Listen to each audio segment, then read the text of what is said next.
E aí, pessoal, tudo bem?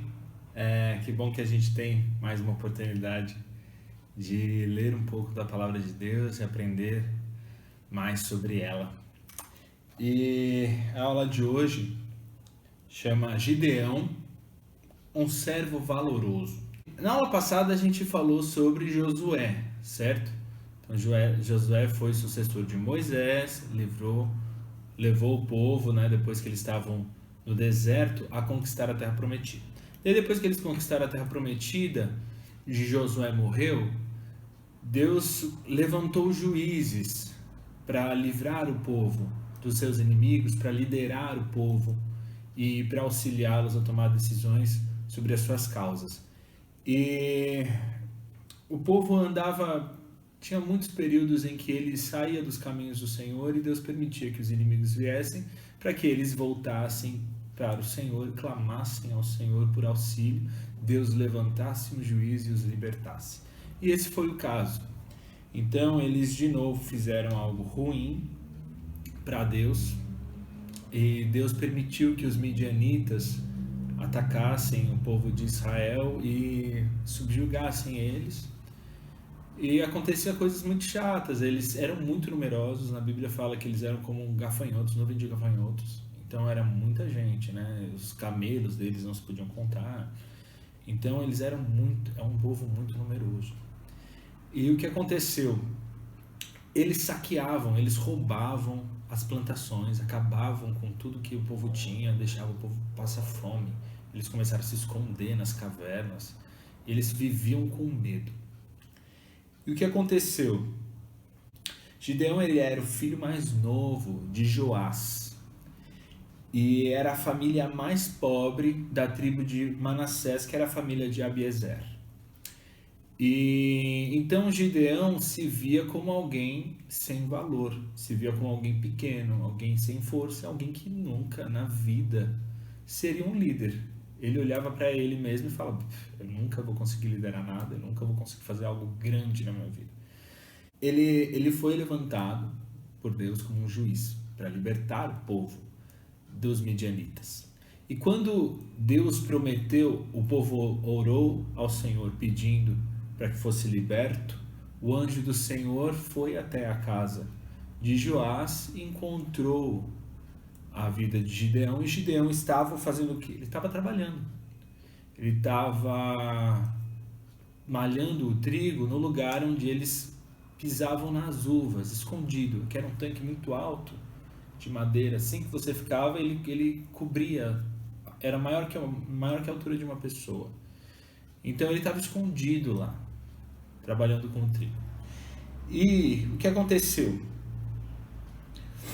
Quando o anjo o chamou, ele falou que Deus ia usar a vida dele para libertar o povo. Ele falou: nossa, mas eu não sou ninguém.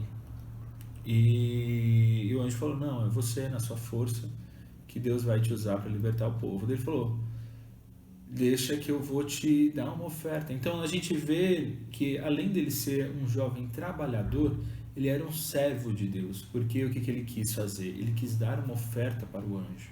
Ele preparou uma comida, preparou um pão, uma carne e levou para o anjo. E o que aconteceu? O anjo consumiu aquilo, não comeu como uma pessoa, ele consumiu espiritualmente, que é como Deus consome nas ofertas do altar queimadas.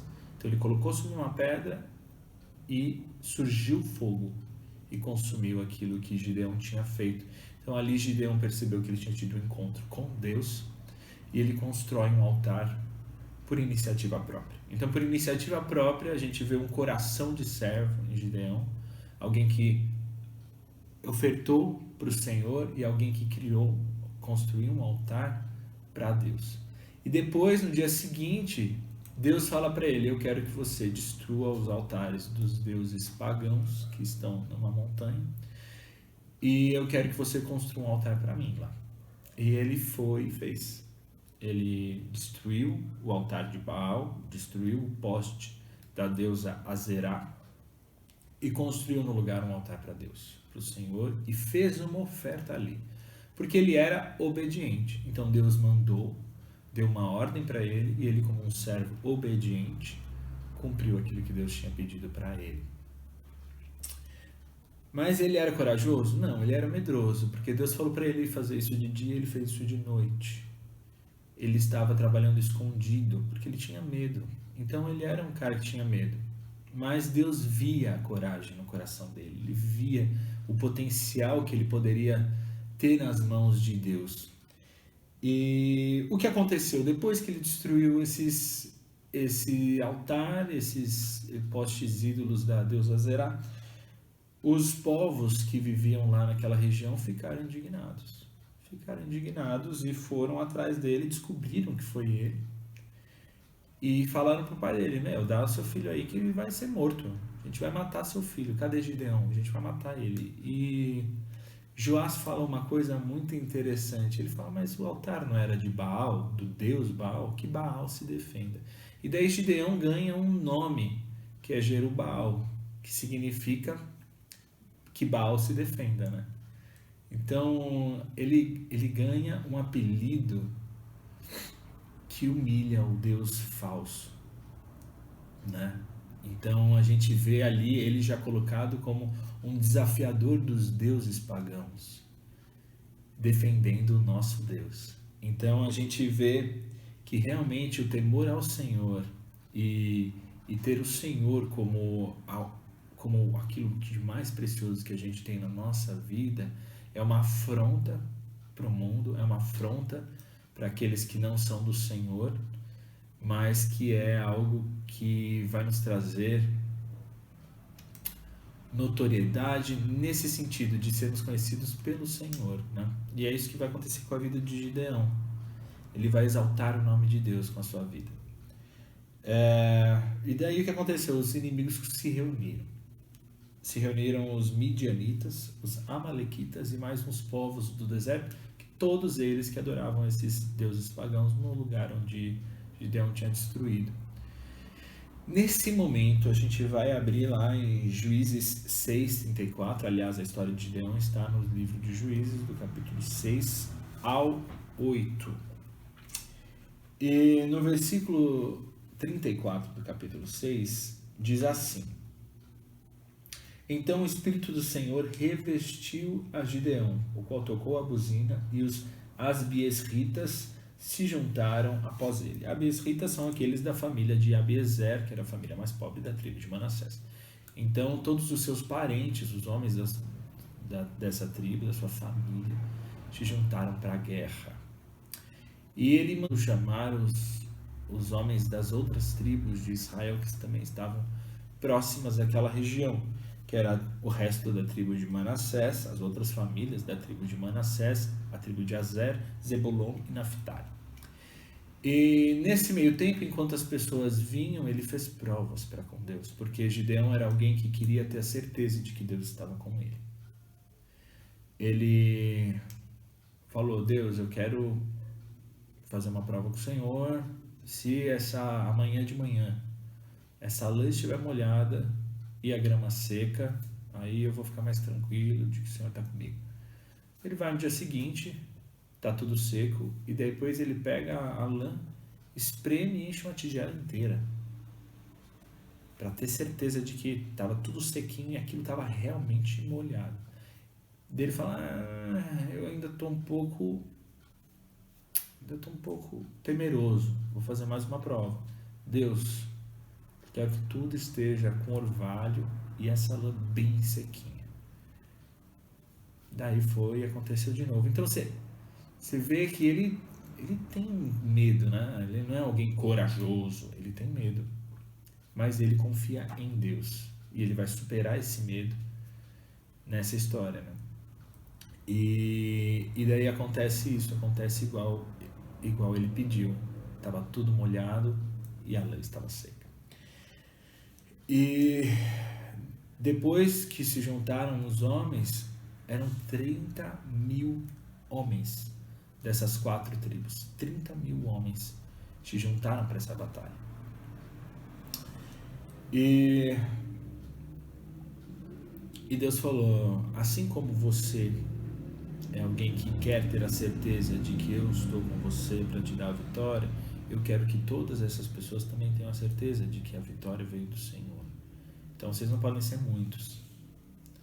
Então daí reduziu-se o número. Deus falou, todos aqueles que estão com medo vão embora. E daí dos 30 mil, 20 mil foram embora. 2/3 da galera estava morrendo de medo dos midianitas. E sobrou 10 mil. Desses 10 mil que não tinham medo, Deus falou, eu quero uns loucos aí, eu quero uns caras que ao invés de beber a água, eles têm que lamber igual um cachorro. Lamber, sabe? Ao invés de tomar a água. E daí e dos 10 mil sobraram 300. É coisa de louco, né? Quem que vai lamber a água ao invés de tomar a água, né? Mas daí Deus separou esses 300 porque Ele queria que eles tivessem a certeza de que a vitória veio pela mão do Senhor. E daí apenas com 2 itens, 3, né? Que era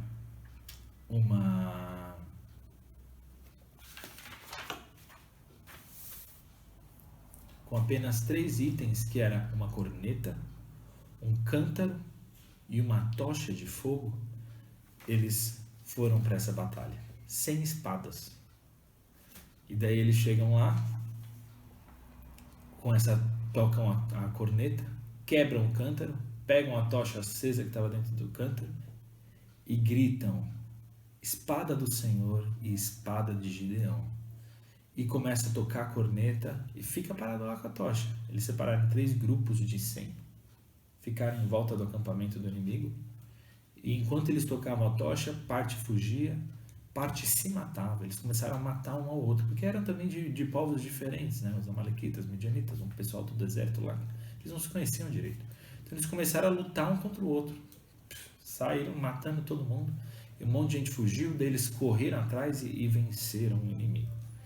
Então a gente vê que é o Senhor quem está do nosso lado. Quando a gente coloca a nossa confiança no Senhor e não na nossa força, quando a gente sabe que por nós a gente não conseguiria vencer, a gente não conseguiria passar por todas as aflições, e a gente confia no Senhor, aí Deus nos faz vencer e fazer coisas grandiosas. Deus quer que você não se veja como alguém pequeno. Deus quer que você encontre o valor que Ele vê em você. Mas não é para ser metido, viu? A gente tem que entender que Deus tem um propósito na nossa vida. A gente não pode ficar se olhando e falando, pô, não tenho nada, eu sou muito novo, a gente nem tem tanta condição financeira, eu sou pobre, eu tenho outras pessoas melhores aí do que eu.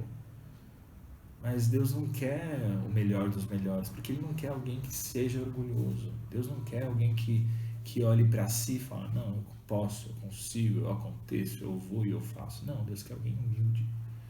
Deus quer um coração de servo, alguém obediente.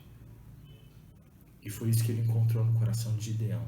Alguém que era obediente, alguém que queria fazer a vontade de Deus, estava disposto a servir a Deus, e alguém que era humilde, que não via em si mesmo o valor, não via em si mesmo a força que ele precisava demonstrar nos momentos, não se via capaz de fazer aquilo que Deus estava chamando. E é isso, Deus não quer que você se sinta pronto para fazer a obra dele, Ele quer usar você enquanto te capacita. Ele capacita a nossa vida, Ele nos ajuda, Ele nos auxilia a vivermos e fazermos a sua obra. E foi assim na vida de Gideão, e é assim que Ele quer fazer na sua vida. Tá bom? E o versículo que a gente quer deixar no coração de vocês nessa semana está lá em Salmos 34, 17. Quando as pessoas honestas chamam o Senhor, Ele as ouve e as livra de todas as suas aflições. Quando as pessoas honestas chamam o Senhor, Ele as ouve e as livra de todas as aflições. Salmos 34, 17. É isso. Deus abençoe a semana de vocês. Tchauzinho.